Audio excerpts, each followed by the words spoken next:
Hey everyone, welcome to the weekly Unreal Engine Twitch live stream.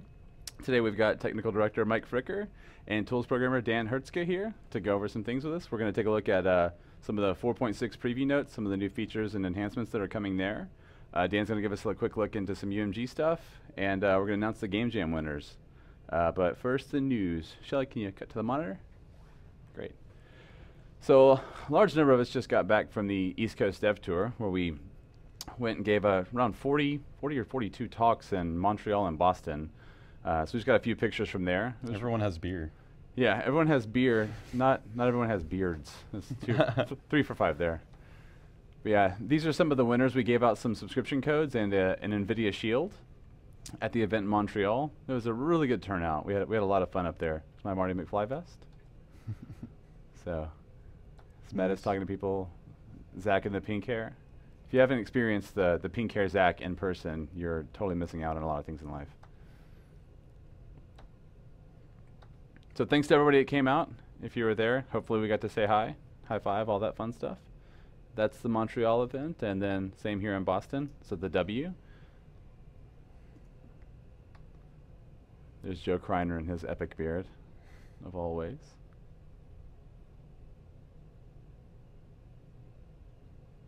So we had a really good time. So thanks again, guys. Yeah, it sounds like the turnout has been really good. Yeah. Yeah, feedback was awesome. We had a lot of good feedback. So marketplace content.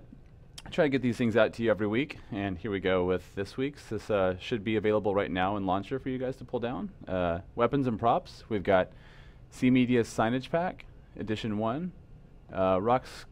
Sculpted Rock Pack by Danny Cower. Advanced Cell Shader Pack by Skull. This one's been kind of a hot item in the forums. The creator has been working on it for quite some time now. It's looking really cool. Game Textures, Roads and Paths by GameTextures.com. And Street Barriers with Substance by Adrian Kostka. Cool. Yeah.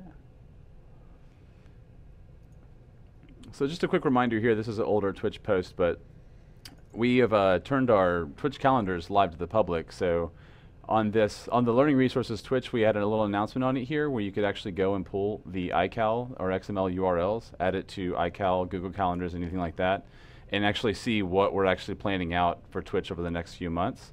I know that we've got the rest of December already slotted out. I don't know if it's all updated right there in that calendar at this point, but I'll be doing that later today. And I know with our support streams, we're planning on doing the same thing and getting those on there. So I'll drop this in the chat here in a second so you can kind of see how to get moving on that if you want to subscribe to our calendar. It's a pretty cool thing.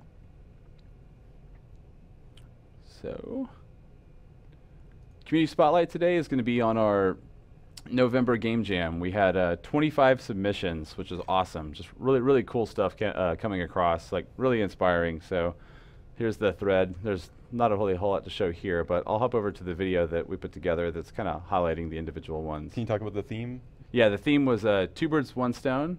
So it's an idiom playing on hitting 2 targets with a single thing. Yeah, exactly. We slightly derived from Thanksgiving on that, but we didn't want to narrow down too much. So awesome. This is the literal. Nice literal take on it. Yeah, another one too. It's like catching ducks with the stone skipping simulator. This is cool. A lot of people did like 2 birds like against each other, and then they were trying to protect a stone or something similar. So.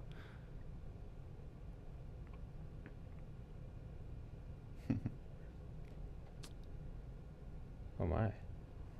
Yeah. This one is a really cool one too. You can like guide the meteor around the corner, try to explode it and blow up more things. This reminds me of old Sonic the Hedgehog when you're trying to collect the rings, get the emeralds. Nice. Yeah. Some really cool stuff.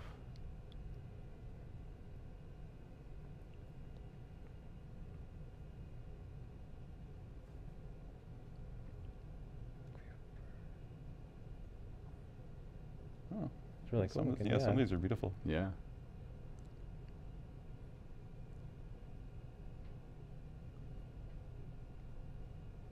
Oh, it's like someone figuring out the 3D UI.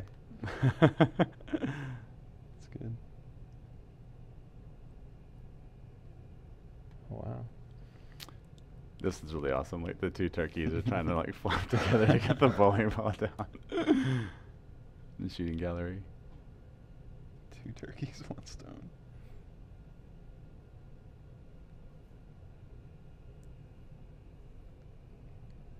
Yeah, 25 games. We actually had to scramble a little bit to get them all played and get the video made because there's just so much of it.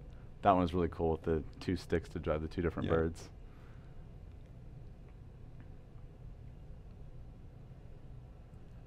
This is a game where you throw rocks at butterflies. We were just talking about Blue Man. Whoa.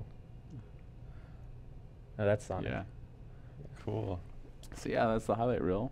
And now we'll go into the individual winners. We'll pull those up right now. Just a reminder, everybody that that participated got a month free subscription. And the winners will receive 3 months as well as special Unreal Engine Game Jam t-shirt. I know the October ones haven't gone out yet. They're still in the process, so bear with us while we figure all that out. The shirts are not a lie. Yeah, the shirts are not a lie. So the first one we're going to play now is Coconut Express. Oh, we're going to do it live. Awesome. Yeah, by a bunch of Sweet. nuts. Here we go. So I'm not really sure if this is Monty Python inspired, but there are 2 birds in the castle and coconuts. So I can't imagine that it's not. Or I don't want to imagine that it's not. Yeah. So you're these 2 guys, these 2 birds, and you've got to fly to go get some coconuts from the beach. Naturally. And then bring them back to the castle. And apparently there are falcons. I've been told that they're French, though we don't want to actually lump any I nationality. like this polygonal, kind of Darwinia kind of landscape look, right? Yeah. That's awesome. Yeah, if you hide in the trees, you actually get your energy back. So it's like your resting birds. Mm-hmm. Yeah, I like watching the water from afar and seeing it actually wave. A little bit of collision on And if your geometry energy there. depletes, it's game over. Birds crash. No, you just go really slow, and then the hawks can attack you. So then you have to get to another tree. I don't know if I'll be able to get an entire coconut all the way back. Water's Oh, awesome. nice. That's great. Yeah. Yeah, really good stuff. Yeah. So let me see if I can get one of these guys. Great job on that art style. Oh, no. Yeah, got it. Come on. Okay, great. So now I just have to not get killed by the falcons. Oh gosh, this is the heaviest coconut of all time. Can you increase altitude? I don't think so. Oh, you got, like, turbo yeah, The expensive coconut. yeah, the expensive Oh, yeah. coconut. Yeah, it wasn't in the controls, so I've pushed about every button on the keyboard. I don't think it's a possibility. Because they're dangerously low-flying birds. I know. Well, the thing is, well, they fly right through the trees, so Yeah, to heal up. yeah. All right, so I can see there's maybe a there's falcon one. going to come and try to get me, but maybe I'll stay right out of his aggro range.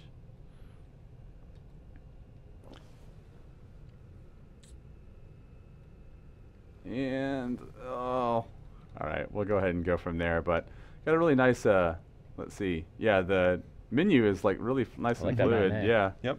So here we go, and back into here, it's, you know, Very cool. I like pretty that a nice. lot, Yeah. yeah. Super cool. So congratulations, you guys. Yeah, nice work. And the next one we'll pull up is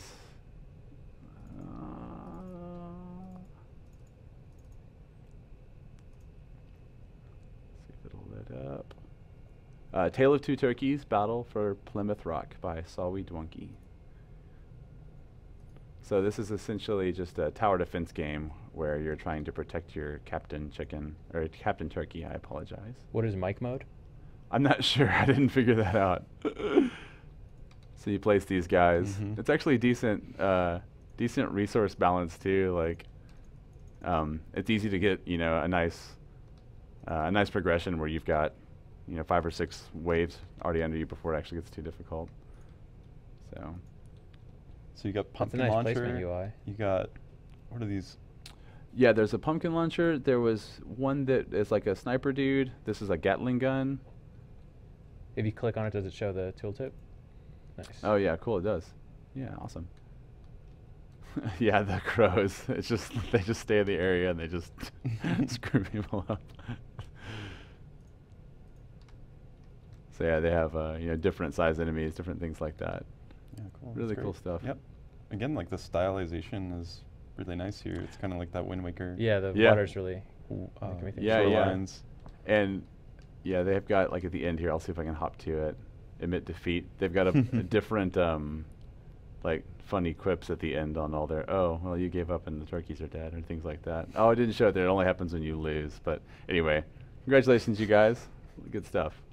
Oh, there it is. Turkey is best term warm with gravy. Thank you. Then the last one we got. So we had 25 submissions. 25 submissions. Yeah, thanks everyone. That's awesome. Really great stuff. It makes me hurt to like. What were the rules? You know, you just had to build it from when we announced it on Thursday through Sunday. Oh yeah, Sunday, the last okay. one we got here is Rock Paper Bird by the Random Dudes. So let's do Explore mode for now, so you can kind of see some of the environment. But we kicked it off on Thursday, and they just had to submit by the end of the day on Sunday. Okay. Had to follow the theme. We judged on theme, overall fun factor, and visuals. So what do we got here? yeah, this is a game where you actually are trying to get you're trying to collect these before the other guys do. You're a bird flying around, grabbing these little pots of amazing, which seemingly slow you down. I haven't really hit the feel enough to kind of see how much that actually adds to the drag on you. But like if you drop them, you seemingly hop back on. Pretty straightforward, but really cool stuff. The game feels really good. Like it. Oh goodness, bird doesn't quite land on the ground, but really cool stuff here. It's really great environment. That's great. Yeah. The controls look really good. You can see it carries a lot of inertia with it, right? Yeah. So you're mouse looking, but it's really just a suggestion of which direction. Yeah, and like as you move this way, like the bird doesn't stay flat on the screen, so it's like a little bit of dynamic camera. Yeah, Right. very cool. So it kind of scoots out that way. So Those little details are hard to get right. I know. To do a game quickly and have it. That fast, yeah. Yeah. yeah, and there's some little rams and sheep hanging out, just doing sheep things. You know, Seems like one sheep is a recurring mascot for UE4. So it's just, we started on our first demo capturing sheep. Yeah. It's awesome. It's the goat simulator inspiration. And it's like, how can we get other livestock into the game? Anyway. Yeah, cool. So really cool stuff. Thanks a lot, guys, and congratulations to our 3 winners. I'll be following up with you guys after the stream to see. clipping effect is Yeah, awesome. I really like that. Yeah. See the tearaway near clip plane effect? Yeah. It's really Going through the clouds. That's awesome. Yeah. See if I can unpause it. Yeah, great work. Nice. That's Yeah. really cool. Melting away. Yeah. Yeah, awesome. I like that a lot, yeah. Cool. All right, thanks a lot, guys. And with that, I'll flip it over to. I'm gonna go first, actually. Oh yeah, Sure. just Cool. to Mike. So we got. I'm just gonna give a quick update on a few things, and then we're gonna. Alt F4 that guy. I don't need the computer actually. So. Okay, cool. Pass on down. So first thing, 4.6 is in preview right now. It's in final testing by QA. It should be released as soon as we can get it to you guys. But of course, you can get it from either GitHub, the current work in progress version from GitHub, or get it from the launcher using the engine slot for the 4.6 preview build. So one cool thing here, I always like to mention this, is that we had a ton of community contributions to this build. This is more than ever. We have 88 bug fixes and features, and I think like a good third of those are like actual new features, not even just bug fixes, and some of them are getting pretty significant. I think as you guys all get even more experienced using the engine and kind of finding your way around, we're seeing some really awesome contributions. So almost 90 contributions from 4.6, and like we're on pace, like we already have a bunch for 4.7. So it's getting pretty cool seeing the community jump in there and contribute back and sharing all that stuff. So it's actually putting pressure on us to keep up with the reviews. Like we're almost always, someone is always reviewing something. So it's really fun though and exciting to see what's going to appear. I want to mention we have a new flow with GitHub. I don't know if this was mentioned on stream before. I don't think I saw it. But that we changed out the way that we do the whole 2 sets of dependencies and all that stuff. Yeah. Yep. Yeah, so it's worth mentioning really quick also, since we'd really wanted to do this from the beginning, but it took us a little while to get our ducks in a row. But basically now you no longer have to download these huge monolithic zip files from GitHub with all of the extra dependencies and then like clumsily unzip them on top of your build. And then, if you had to upgrade between builds, it was even more complicated and sloppy. So now we have this cool git dependencies script that you run. It's just called setup.bat. So once you pull the code from Git, you can just run setup.bat and it will pull down everything else you need. That's and so great. if you already have some of the files, it will figure out like, oh, you only need these other few files, and it just gets the minimal set that you need. It's pretty awesome. So you should just be able to sync. If you're updating, you can resolve with the master branch or whatever branch you're pulling from, and then run setup again and get all your dependencies. And then kind of the other cool thing that we're changing, it's still kind of a work in progress, but we on GitHub, before we'd have like our master branch, which had all the latest super bleeding edge, like almost guaranteed to not compile type stuff. It's like right as soon as Dan or I check something in, just you asking would see help it. fix our bugs. Yeah, just like Exactly. totally unstable. So we had master, which we still have, and then we had the various releases branch for 4.4, 4.5, 4.6, etc. So we're changing the flow now. So we'll have just a single release branch that will always have kind of whatever the current latest releases. So right now it would have 4.5, and when 4.6 goes final, that branch in place will be updated to 4.6. So basically, you just know if you ever pull from 4.6 or from the release branch, you're getting like the latest thing that will match up with the latest thing in the launcher. So that's just a nice simplification. And then what's new is we have the promoted branch, and this is kind of the interesting thing. At Epic, we have the concept of promoted builds, which is just simply something that came from the master branch that QA has had time to get their hands on it, and just make sure that it doesn't crash or corrupt content or like hose your computer. It's like it's like how to smoke test, you know? Yeah. It's still, you know, relatively unstable, but you're going to be able to get that build, and it's probably going to work better than the build you get from master branch. So if you want to be on the bleeding edge, we recommend grabbing builds from the promoted branch, not from master. But if you want to just, you know, sort of like Roll keep the an eye, dice. yeah, roll the dice. or more, what I like to do is I like to keep an eye on what's getting checked in, right? And like looking at the master branch You commit can actually see history. what's actually happening That's right the now. live stream of all the Epic engineers getting their work done day to day, and also merging in community contributions. They all go straight into master. So, okay, so that's kind of that update. Cool. There's already documentation on the forum about this. I just wanted to kind of spread the word that if you tried GitHub before and it seemed like a big pain in the butt, now it's way easier. And we welcome any feedback about that stuff. Few other little things before we get into the UMG stuff. I mentioned this last time I was on the stream with Ray, but we're continuing our focus kind of on improving the engine support for large world. I guess we're over here now. Cool. Large world and just general streaming, dealing with huge levels, dealing with features that you need to fill a large world. So this is kind of a big focus, long-term focus for the team, and we're just kind of working on this alongside other big initiatives like improving new user experience, improving support for mobile, all these ongoing things. But so I mentioned some of the things that we were working on, and you'll just continue to see improvements along those lines over the next few releases. Yeah, some cool stuff coming. Yeah. Definitely cool stuff. Yep. I think with that, like, we'll get into Dan's demonstration. Cool stuff. Yeah, cool stuff. All right. Can we just switch over to the monitor? Yeah.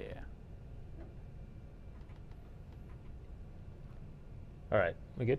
Yep. Cool. All right, so today we're going to talk about the new, very experimental, but still pretty cool 3D or UMG in 3D feature.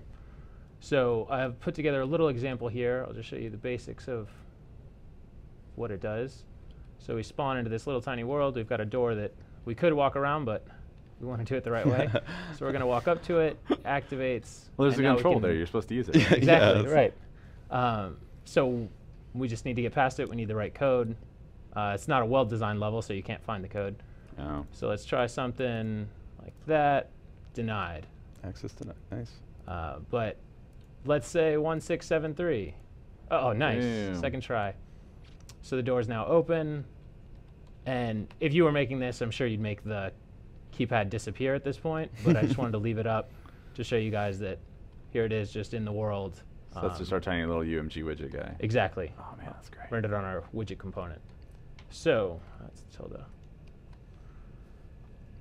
So let's talk a little bit about how to put that together. And if you guys have any questions that you'd like answered, just go ahead and put them up in the chat, and I can try to address them as they arise. This is going to be useful for me too, because I just recently had built my first few 3D UMG widgets, and I want to see now if I even went about it remotely the right way. I haven't touched it yet because I'm like Dragons. No, it's getting really solid.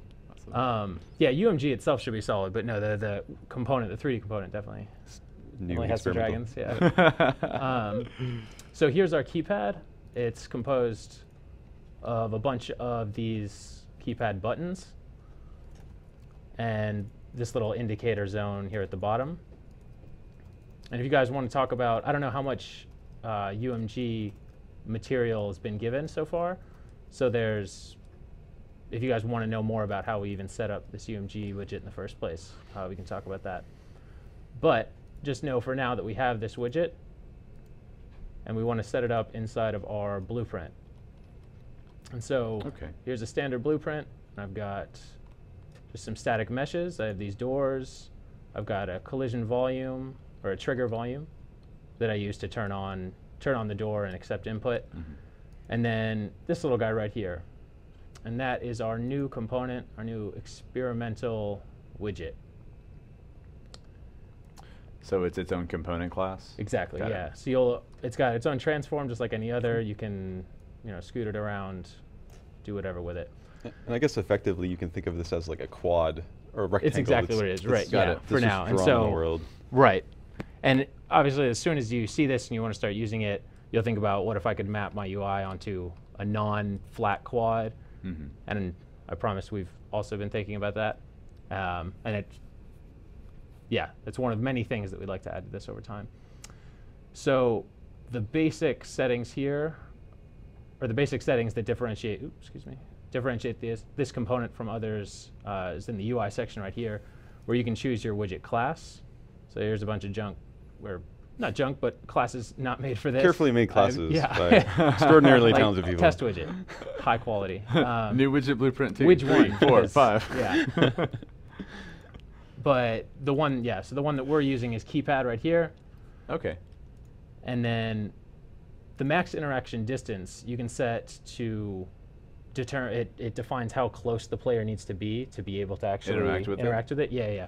So this is that keypad is just that is a UMG widget as it exists already, and now you're telling it to be placed inside exactly. this. So Okay, instead of trying to render and put the widget up just flat on the screen on some part of it, we're doing that inside of what it's basically a fake window that belongs to this quad. That's great. So any widget could be used this way. So I guess when you're authoring your keypad widget, you're authoring it with the mindset of, hey, instead of this rectangle that's the UMG viewport being my screen, I'm going to author it knowing that this is going to get mapped onto some rectangle where I set the size in this widget component using the draw size. Right.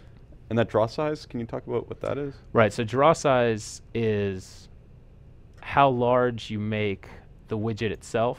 Oh, I was just going to ask that. Yeah, that's And then great. it's sizes to fill. Right. And so if you want it to match the exact ratio and look that you've set up for it here, just make sure that it matches you choose a custom resolution or custom preview size and set, however you'd like it to turn out, and then just make sure it matches right there.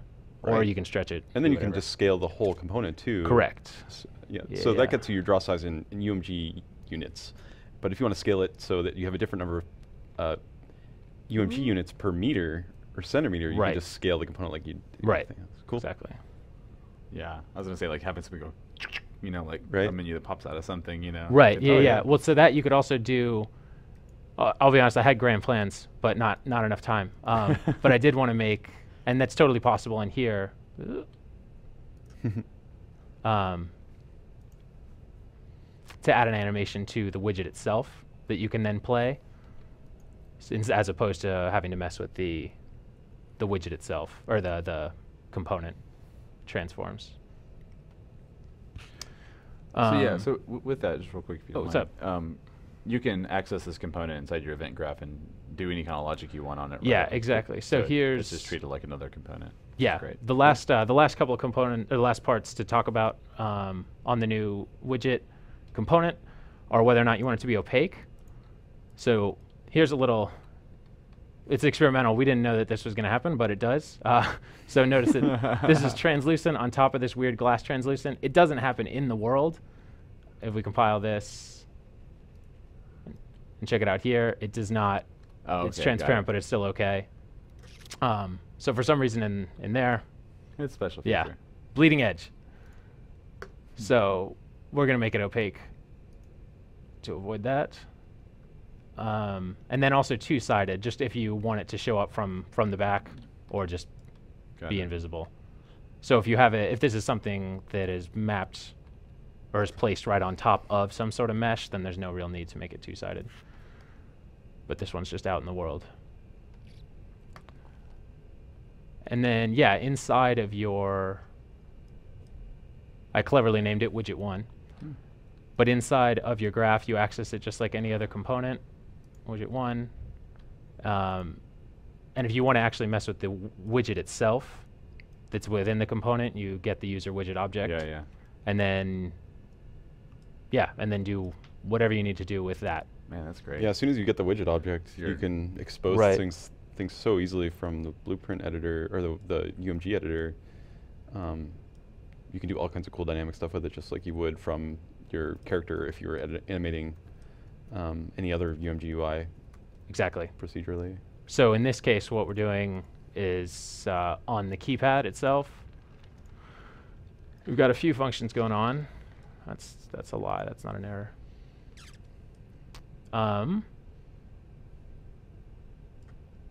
Such as on access granted here, or excuse me, we have, yeah, access granted is an event dispatcher that we have set up. Got it.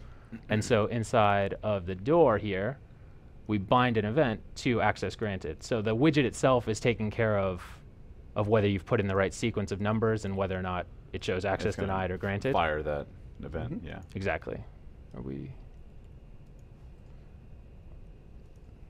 seem to be a little frozen. Event dispatcher is such a scary name too. I wish it is, and it's also a little hidden by like two. If anyone's wondering what I'm talking about because you've never seen it, inside of the blueprint,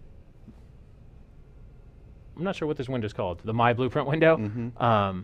It's the one all the way to the right. So if you if you're on a 1080p monitor, it just barely doesn't show up. So you need to click these small arrows. icons. You can see them all. Exactly. Yeah. I think your whole computer's frozen right now. I think the whole. Oh no. Well, we can go off the computer. It's your editor, bro. I don't know what I did.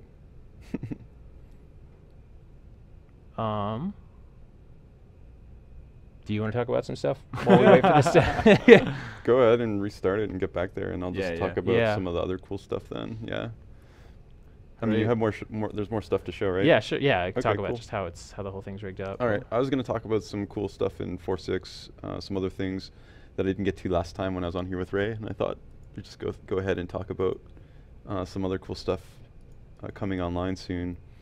Okay, so my favorite thing that I didn't get time to talk to last time, which I always say is my favorite thing, is the C++ workflow improvements. Yeah. Yes, because I'm so happy that we're making good progress there. So I want to mention some of the cool things happening.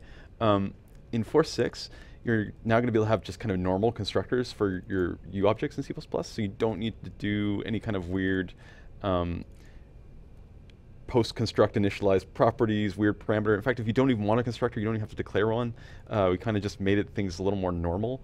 If you need post-construct initialized properties, that's just been renamed to object initializer, which is kind of what it is. It's just simple, just kind of renamed it. And object initializer is useful if you have sub-objects that you want to keep references to, but otherwise you just don't need one. You don't need to use it for the most part. So it's just kind of been simplified a bit. Public and private and other access levels now are respected and maintained properly too by Unreal Header tools, so those things are also kind of normal in just work. I'm also excited about that. Casting has been overhauled, so there's no more like kind of special cast functions that you use for different interfaces versus regular. Instead, there's just the cast function that you can call, and it'll just cast between anything UObject related. If you want to, you can even use the normal C++ dynamic _cast function if you really want to look like normal C++. But I'd recommend just using capital cast. It's just totally fine. We had this weird thing before called T sub-object pointer that's made its way into all kinds of gameplay code, and we weren't really happy with that. So T sub-object pointer is just gone. It's just gone. Just use normal pointers. It's just trying to get things normal and get less weird stuff in there. You no longer need to specify a category when you're defining properties or functions in your gameplay classes. It's just totally optional now. Before it was just kind of this, I thought, quite annoying thing that you have to go and set every time. Yeah. It's like, if you're a gameplay programmer just trying to get some stuff in, you don't really need a category, especially if you're declaring a struct and the struct has like 4 properties and like that's it, right? It's just, the category just is the class name if you don't specify one. Right. And then we've made a bunch of other improvements, like if you just declare a uStruct or a uenum in a source file by itself, we no longer have to synthetically create this fake uObject under the hood, and it just adds extra overhead. It's just been trimmed down and it's much more simple. Some other cool C++ stuff. We added support for C++11 lambdas. So now you can, with a delegate system, you can use the create lambda function and bind to regular C++11 lambdas and use those with all of your delegates. That's pretty cool. And you can even use stack capture. So if you want to use captured variables instead of using traditional delegate payload, you can do some cool stuff with that too. So we're trying to get all the latest C++ stuff. Everything we can support, that all of our supported platforms, their compilers can handle. We always try to get those features exposed through our regular containers and other systems as fast as we can. So we got that going. And then we also added this new thing called T-function. And this is the more like a lean and mean delegate. It's like std : function, the standard function, which basically is just can be a wrapper around a function pointer or a lambda. But it's very lightweight. It's not like used for multicasting. It's not serializable. It's not this sort of mega delegate like our regular delegates are. But just know it's a tool that's there that will appear in the next build. It's pretty exciting. And then 2 more things real quick. Compile times, we're still working on them. We're always working on them. They're getting a little bit faster with the next release. And then we have some ideas for big speedups beyond that. And then finally, on the programming side, one more thing.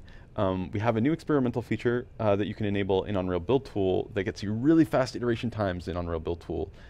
Basically, it circumvents the whole traditional dependency scanning thing. So there's 2 settings that you can try out in 4.6. I recommend just turning them both on if you feel bold. One's called use experimental fast build iteration, and the other's called use experimental dependency scanning. And if you turn both those on, you'll get kind of the new hotness, but it's totally experimental, but it makes basically you can build, and if everything's up to date, it'll show up to date very quickly, and if something's out of date, it'll start compiling almost immediately. So it gives you like super fast iteration times. I'm hoping that for 4.7 that can be just on by default. That's all I got for programming. Cool. I think like maybe we'll jump back to Dan. I think he's all set up with his. Did you unbreak it? I did my best. And then after this, I'll go jump in and we'll talk about some non-Cody kind of cool stuff in 4.6. All right, so you might lose your mic too. Just like I've been struggling. I apologize. Cool. You're good. So I was just browsing the chat. All right, we'll just balance it precariously. I was browsing the chat while I was getting this back up. I saw someone ask about casting to a user widget instead of to your custom widget, and it's the opposite. You want the user widget is what the component is aware that it has as a property, and so then you want to cast it to the way you would cast, an actor to your type of pawn. You want to cast to the type of widget that that you're working with. It's a good opportunity to show like that we have the pure cast conversion thing now too, I guess, right? It's like the right-click convert to pure cast that we have. I think that's new as of 4.6. But down under cast, you can, so if you don't need, if you're not worried about your cast failing, or if you, gotcha. you can treat cast as pure. This is the quick. Oh, look at all that. Whoa. Yep. Everyone's learning today. Yep. So I kind of do that with all my casts now, but we're talking about how to make it even more streamlined. So we'll see how what that becomes in future builds. But yeah, definitely only something you want to do when you're sure of. Yep. Sure that you're casting to the right thing. You can still do an isValid branch after, if you want to. But I mean, a lot of the time you just know, right? You just know that hey, you're not a pawn, you're a character. Yeah. Give me the character.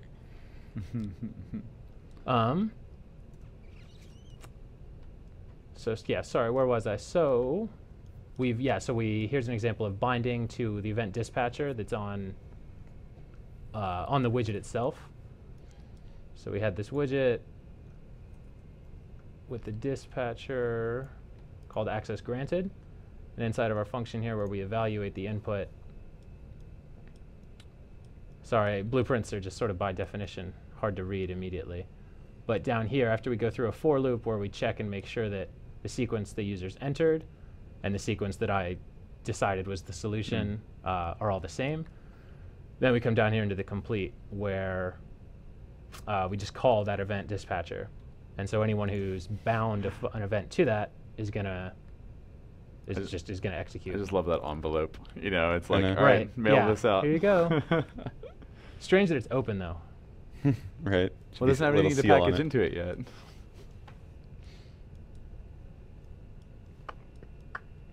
And then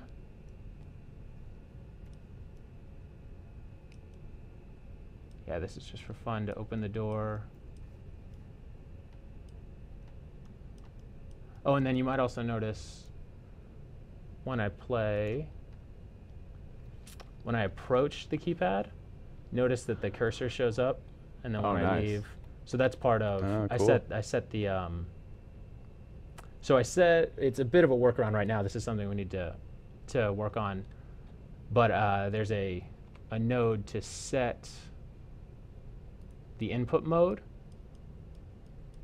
So either game only or to UI only. Myself, or to UI only or game and UI. So here I've got it to game and UI, but that doesn't necessarily make the cursor show up immediately.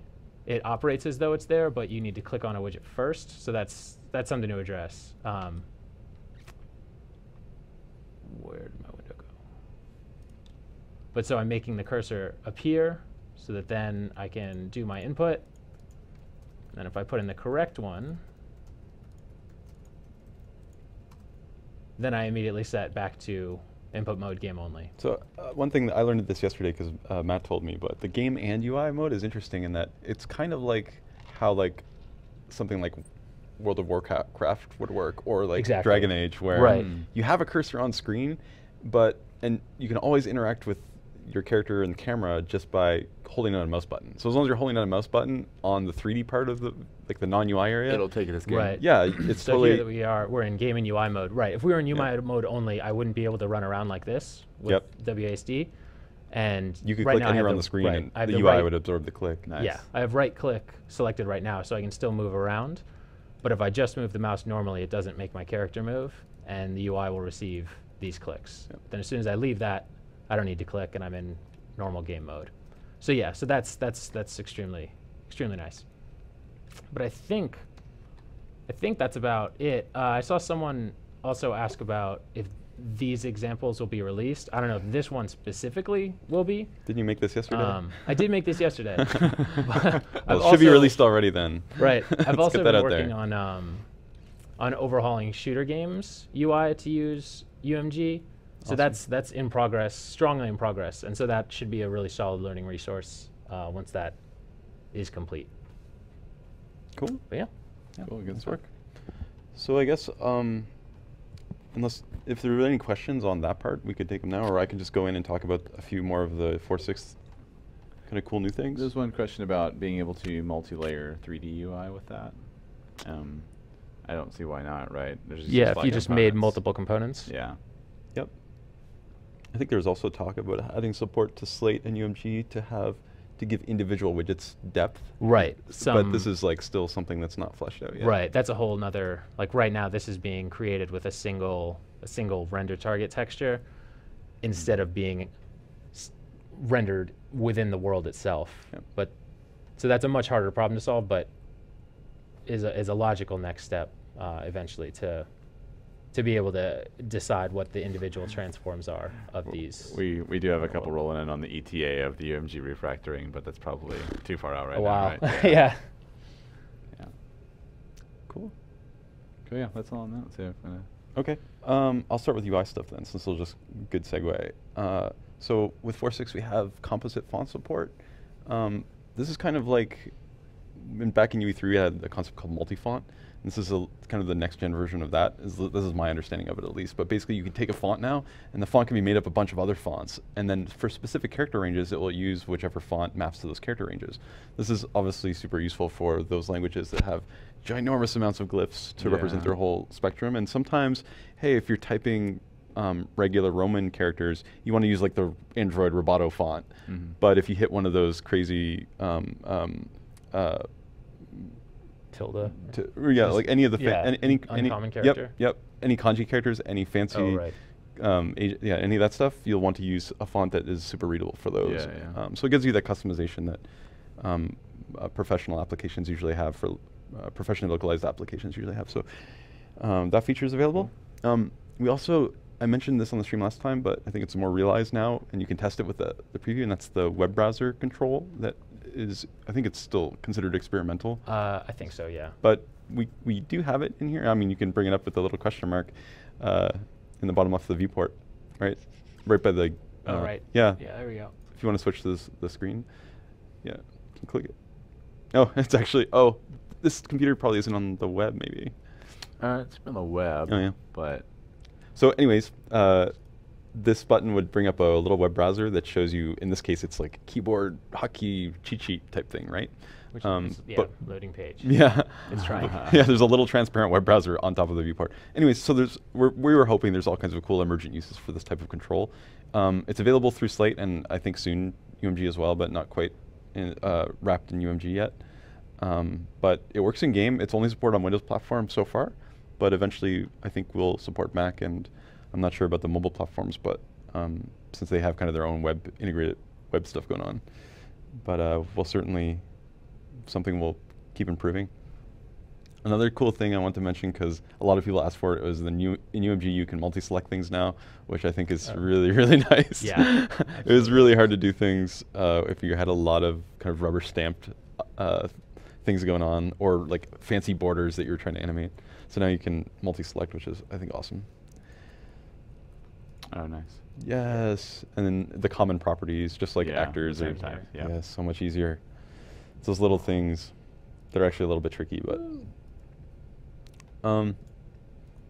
cool. So we also have like support for 2D render transforms and joystick support in UMG. There's like a smattering of other UI improvements, and I think overall we're working on Slate performance like crazy to make it just super fast too. I'm going to switch to networking topics. Again, I think I mentioned some of these last time, but I'm so excited about them because I think they're really cool. One of the biggest, it's like we can see from last time, like that stuff that actually made it in, right? Like, you know, we knew we were heading for those That's things. right. So like now we can talk about what's actually there. right. Right. I think actually most stuff that we mentioned, That's awesome. I think almost everything made it in. So demo recording is what I was going to mention, where you can, at any point during your single player or multiplayer session, just type demo rec and then a file name, and it will start capturing network data to a file, and then you can go and replay those, and then you can time dilate and make cool stuff out of your captured replays, or do like profiling. It has other kind of cool uses too. So awesome. But this is pretty awesome just for making replays every game. And the cool thing is it just works, like if you made your game work with multiplayer, or even if you just kind of did things the default way using our gameplay framework, it usually just works with replays. So it's pretty fun to see that just working with any game that was multiplayer, test it right out of the box. Another thing the network team did is they exposed the online session stuff to blueprints. So blueprint-based games, or if you just find it more convenient, you can now access Steam and other online system features straight from blueprints. So you can go and create a session and search for sessions through visual scripting without having to dive into C++ land. Super nice. Yep, and we'll continue exposing everything that you need to make multiplayer games through Visual Script. And I also wanted to mention, I'm not sure if it's a widely known feature.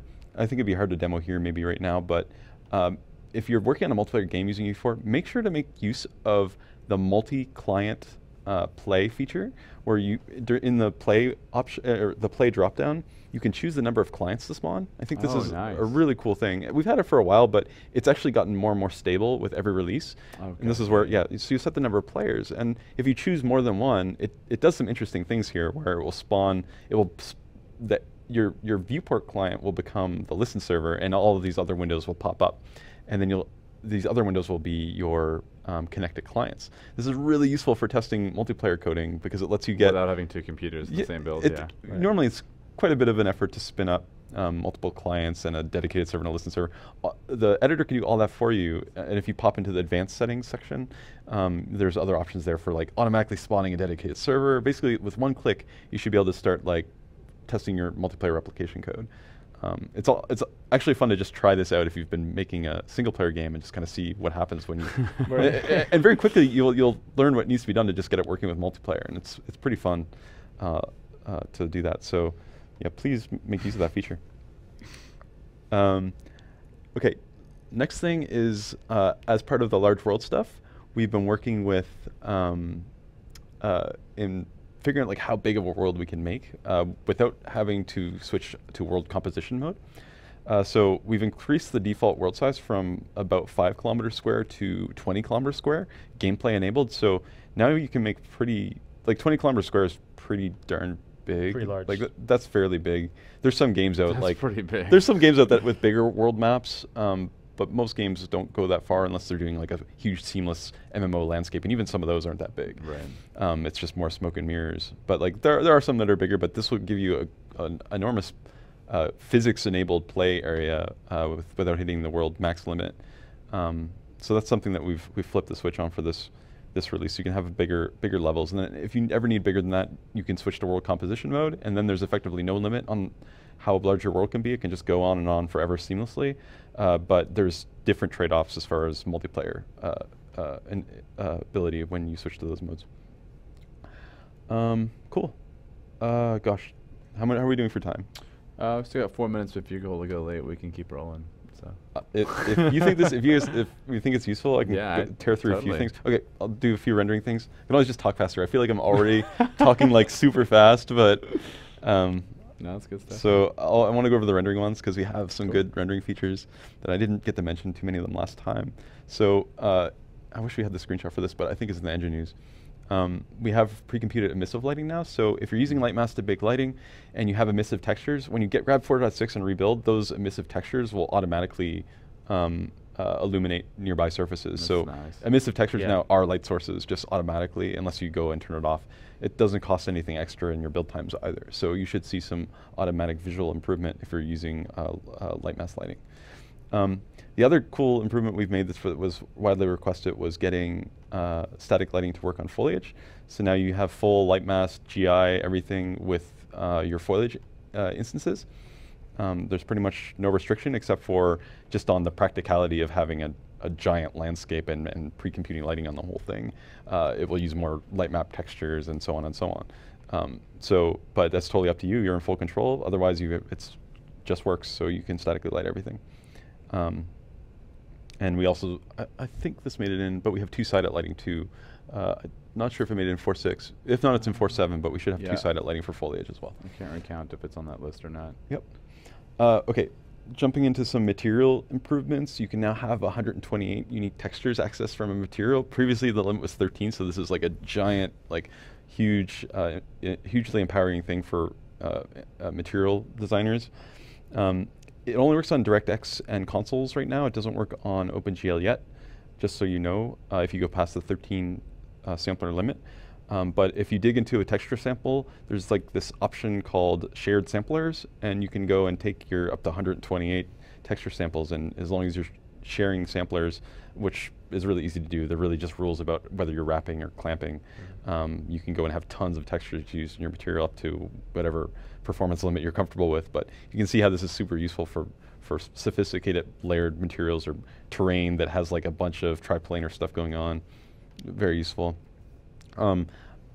Two more features that I think are awesome that we've added in 4.6. You can expose material instance parameters right from material functions. So if you have like a cool library of material functions, like we try to maintain some that are built in, those can now expose material parameters directly on them, which is awesome. They'll just kind of, the material instance will just collate all these from all the different functions and combine them together in the UI. So now you don't have to kind of like route them all up to the root level and expose them there every time. So it makes it really easy to get tweakables. And then the other cool part of the tweakable stuff is that we've now made it so that any scalar or vector parameters that are exposed in your material can be tweaked pretty much instantly, like in the editor, and see it update real time in the viewport. You don't need to go and recompile and do static switches or anything. We compile it in such a way that you can just tweak it on the fly instantly. So that makes it really fast. So as you're authoring your shader and you're adding a parameter and you want to tweak how it looks and you're not really sure if this is the right value, a quick thing to do, this is what the Dan Wright recommended, was just right click on it and convert it to a parameter. And then you can tweak it live and see it update in the 3D view instantly. And then when you feel good about the value, right click and flip it back. Flip it right back and then so great. Make it just a normal literal. So it gives you really cool tweakability. And then finally on the rendering side, and I mentioned this last time too, we have the experimental feature that allows you to preview mobile shading right inside the editor viewport. So it will do its best to emulate an iPad or a Samsung Galaxy, and it looks surprisingly close to what you see on the device. Really nice, as opposed to having to bake out a project and then push it out to device. Totally. Right? Right. Like, Yep. especially some of the Android devices that are Wi-Fi only. If you're trying to see what that would look like, sometimes pushing it just over the Wi-Fi to that device can take like 10 minutes. Yep. So yeah. So we did have what was called mobile preview, which would basically launch a standalone version of the game with the OpenGL ES2 renderer, and that would give you a pretty good, close approximation of that too. But that was still like a pretty big step. You'd have to go launch out this other process and wait for it to start up. So now you just in your editor viewport, while you're tweaking materials, you can see what it looks like on iPad. That's pretty awesome, right? So, and that's experimental in this version. You can turn it on in the experimental section of the preferences, and then we'll just keep improving it. But we've been working on it a long time. We think it's going to help mobile developers a lot. So, cool. I think like just call it there. I had a few more things, but like I think on the animation side, we've had a lot of animation discussion online lately. So it's just root motion updates, right? Like for the most part. Yeah, tons of root motion and montage improvements. Root motion on everything. Right. Yeah. That was like the headline. Yeah. Yeah. Super awesome root motion blending. Cool. Yeah. So cool. Yeah. Awesome. We got some questions if you have got time to snag some of them. Let's try. Yep. Great. Cool. So if you want to roll down on that list, you guys can access them from there if you like. Cool. Okay, could you tell us what you're aiming for with the code changes and what workflow you want to provide for C++ workflow in the future? I'm not really sure how to answer that. It's kind of open-ended. Which code changes? Yeah. Yeah, I think this one came from the forums, and I think just in general, some of the stuff that we're doing. I think like just performance. I guess the high-level vision is we want to make C++. We're all about C++. That's what we use here for our games, and that's what all of our samples are using. So we're trying to make it as super easy and fun and fast as possible. And there's still a long way to go in various areas, but we also see a lot of low-hanging fruit. Well, some not super low-hanging, but we're just attainable. Yeah, attainable. Yeah. So we're just going to keep chipping away at it and making sure that we have the best, C++ workflow possible. And so we're just going to keep hammering at it. I think I talked about enough about some of the near-term improvements, but beyond those improvements, which are all in 4.6, we have a big list of other things coming. Then some of those will be in 4.7. We're just going to keep making it better and better. Cool. Any plans on making procedural placement tools for things like foliage? Right. This is something that ties totally what I was talking about earlier, which is the large world support. And hey, if we give you the power to make a large world very quickly, that runs really smooth, and you can edit. The editing experience is good. The next thing you're going to be wondering is like, how do I fill this space? So that's totally on our mind right now. It's like we're talking about it all the time. So I think that you can expect to see some work along those lines. There's too early because nothing's really fleshed out. It's too early to say, but I think that there'll be cool stuff there in the future for sure. Deployment of Android from Mac. I think that's still very high priority on the platform team. Don't know where that's at. Chance, do you know? Have you talked to Josh? I haven't seen anything. Yeah, I know that's highly desirable. I think it's kind of like it's just they're making strides. Yeah, I think that's I haven't seen any binary yay or nay. At this point, that's where we are. Yeah. Support for WinRT. I don't know the latest on that. Again, Josh is probably going to know the most. Josh Adams, but I'll see if we can ping him and hop in the chat or in the. I'm pretty sure it's kind of on ice. I don't think we're working much on it. I haven't seen a whole lot of chatter or movement at this point. Most of our interest is going to be on the future, the DirectX 12 and Windows 10 platforms. I think that those you'll probably see us embrace very quickly. We're very excited about those, and we're talking with Microsoft regularly about Windows 10 and DirectX 12. The WinRT stuff and the ARM stuff, I think we have some basic stuff in there, but it's been pretty much low priority compared to everything else we've been doing on the platform side. But again, we could get a better update probably from Josh. Cool. That next question is about root motion. I think probably covered enough. More procedural landscape generation stuff. Yes. Yeah. So we'll see. Hopefully soon. Plans to improve, absolutely. That's the point, right? Yep. Yeah, we definitely are super excited about it. Marquee selection, UMG editor. We already Oh, done. Oh, it's done. We have marquee selection now. We have multi-selection. But yeah. I want to drag a box. Oh, yeah. I know we Yeah. totally need it. Yeah. Yeah, we got to There get are that. plans, yeah. Yes. Yeah. Yeah, totally agree. We need that. Augmented reality support coming. Is that like a box that you check? Is it that? I don't know. The augmented reality. Yeah. Yeah, I think there's a does number that of things mean? that go in with that, like, right, so AR is essentially camera space into the world, then be rendering that into a texture, or, Right. you know, like, there's a lot of different challenges there that aren't necessarily a plugin that you turn on or off like VR is, because VR is just, you know, it's got a set of rules. Right. It's Yeah. stereoscopic, move the eyes apart, render these two things. Yeah, this is like and then wrap. computer vision problems. This is, oh, do I find things in the scene? Okay, Right. what do I do with them next, right? So I think that stuff is really interesting. I don't know any specific initiatives that are.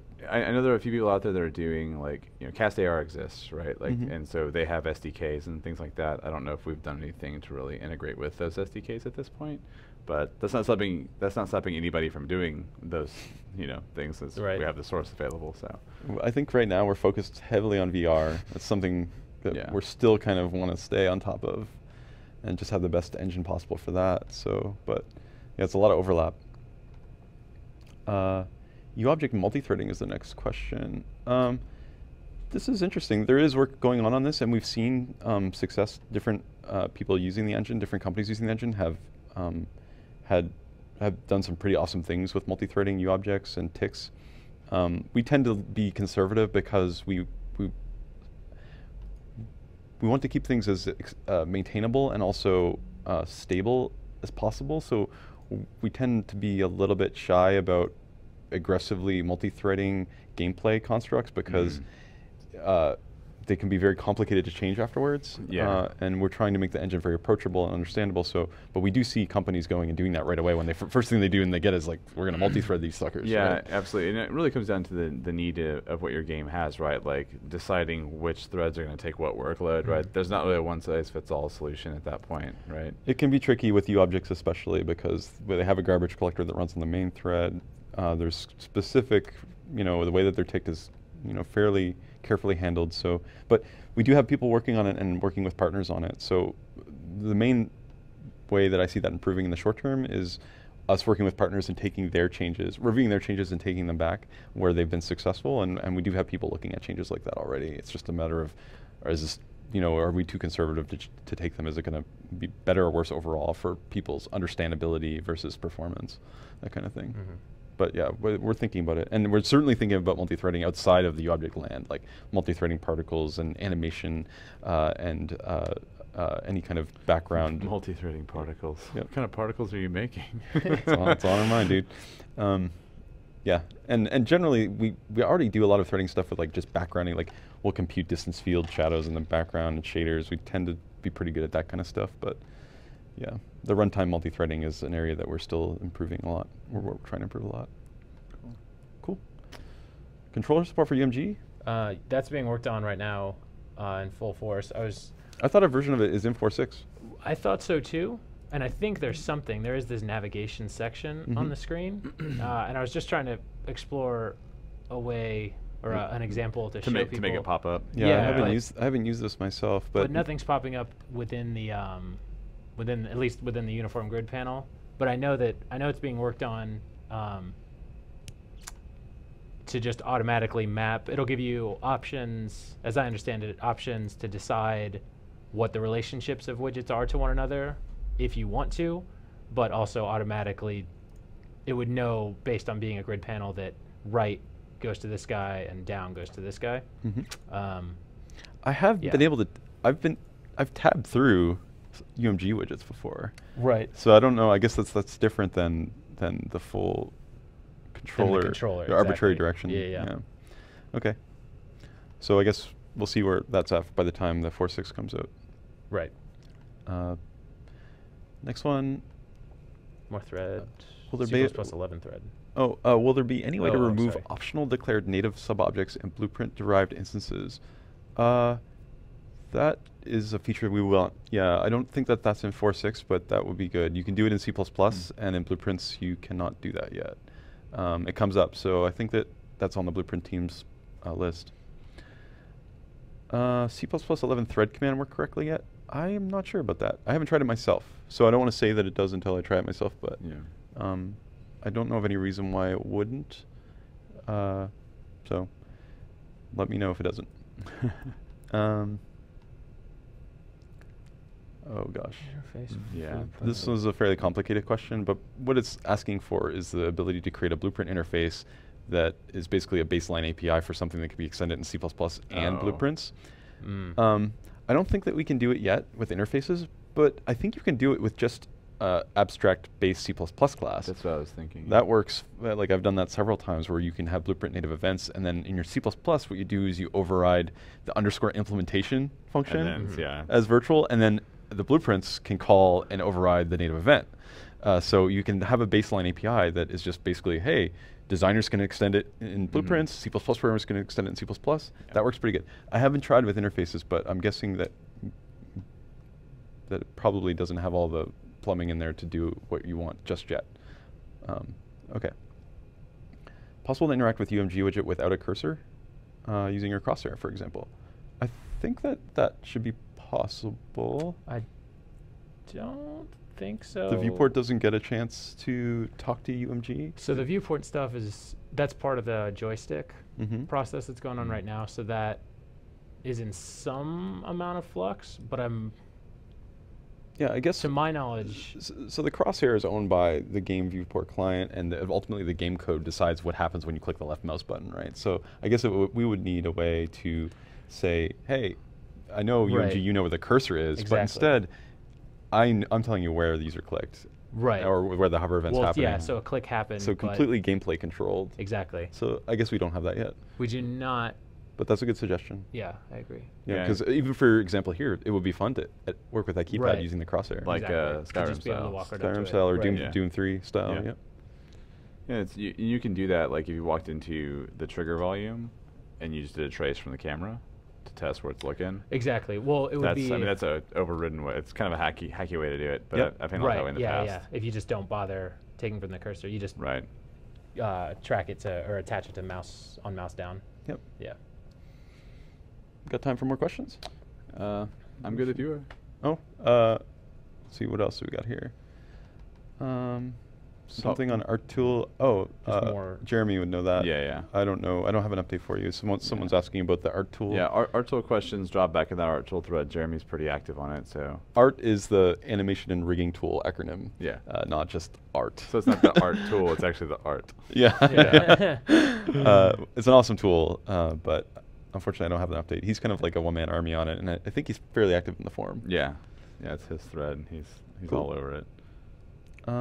Custom code node in 4.6, that's the material custom code node, I believe so, yeah. I don't think so. I'm not aware of any updates on it. Don't know. Status of shaders in plugins and projects, very high priority for us. We're working on some improvements to the plugin workflow in anticipation of getting sort of proper support for code plugins in the marketplace, and dealing with shaders and making sure they're fully, the plugins versioning and all that stuff is all straightened out is kind of all part of that. I don't know if it will be ready for 4.7, but we would love for plugins to be able to define their own shaders. The workarounds right now aren't too bad, but it sucks that it can't be fully compartmentalized, so we want to fix it. Will we have a real-time lighting solution like GI for these large worlds? Baking these will take forever. That is true. Yes, I mean, that is part of it as well, figuring out dynamic lighting. I agree, there's no great solution out of the box right now for large world if you want GI or AO on your whole world, and even foliage. So that's part of this kind of initiative, and we've got our top men on it, pondering about these things. Our top men. Cool. Ray trace shadows with landscape. Landscape gets no shadows. Oh gosh. I don't think I know this one here. Could landscape be given its own separate cascaded shadows? I do not know about that one, sorry. I don't know the details of landscape and ray tracing either, but I believe that Daniel Wright, even maybe this past week, was testing out ray trace shadows on landscape, but still I don't really know if that's just kind of a let's mess around and see how this would work, or if it's something that we could actually try to deliver. I guess we'll see. Gotcha. Is there a way to stream terrain as if it's one massive map? At the moment in the editor with 4.6, stream terrain as one massive map? I think you can.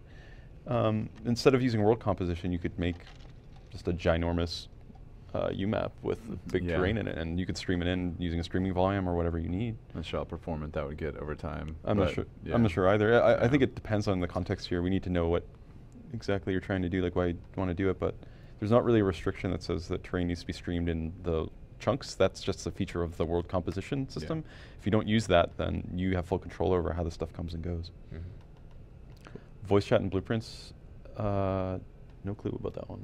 Yeah, it's like a interesting team online thing. Have to grab, tell Mike. Not sure. Take and move. Yeah, we should. Interesting. We should be able to support it. Absolutely. Yeah, I would like to. Yeah, it'd be nice. Cool. Anything? That's about all we got time for today. I have to shut it down. So.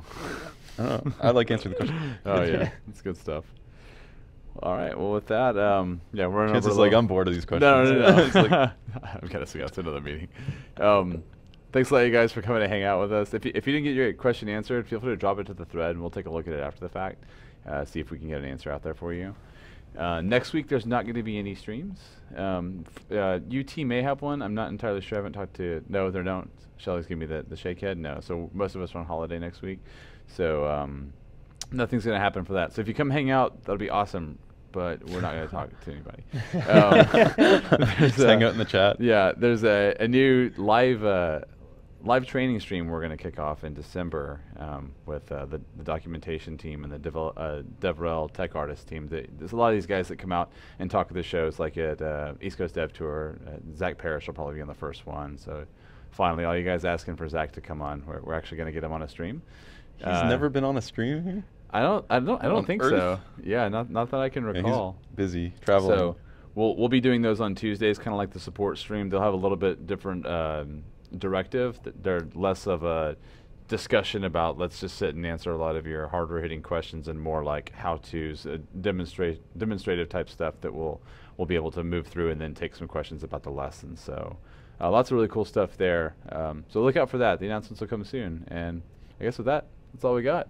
Cool. See you guys later. Thanks for hanging out with us. Bye. See you guys.